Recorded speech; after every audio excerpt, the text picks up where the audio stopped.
اعوذ باللہ من الشیطان الرجیم بسم اللہ الرحمن الرحیم. محترم کتونکو اوریدونکو، یو نوی د پښتو نظم در سره شریکوم، بلکې د نظم یو دوه درې شعرونه نور پاتې حصه به انشاءالله تعالی په بله ویډیو کې وي. نظم څه په دې ډول دی: دین د الله نه مني، احکام د الله نه مني، ځان پتا مني خو هلې ځلې به ستا نه مني. څنګه چې یوه د بلې ښځې ښکلا نه مني، اوښې وي په بډه خو د بل سړي غلا نه مني.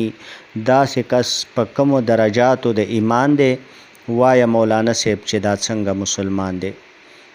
اولنی بند یو ځل بیا: دین د الله نه مني، احکام د الله نه مني، ځان پتا مني خو هلې ځلې به ستا نه مني. څنګه چې یوه ښځه د بلې ښکلا نه مني، اوښې وي په بډه خو د بل سړي غلا نه مني. داسې کس په کومو درجاتو د ایمان دی؟ وایه مولانا صاحب چې دا څنګه مسلمان دی.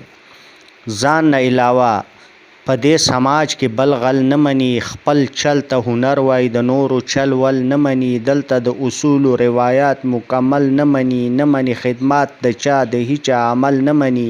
بس د خپل ذاتي ګټې په حقه ترجمان دی. وایه مولانا صاحب چې دا څنګه مسلمان دی.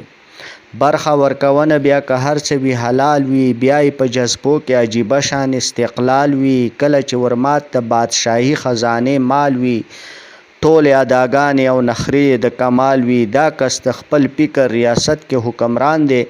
وایه مولانا صاحب چې دا څنګه مسلمان دی.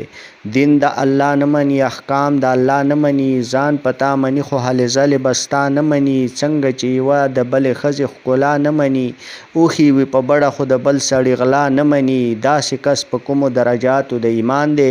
وایه مولانا صاحب چې دا څنګه مسلمان دی. د دې نظم بقایا حصہ په بله ویډیو کې.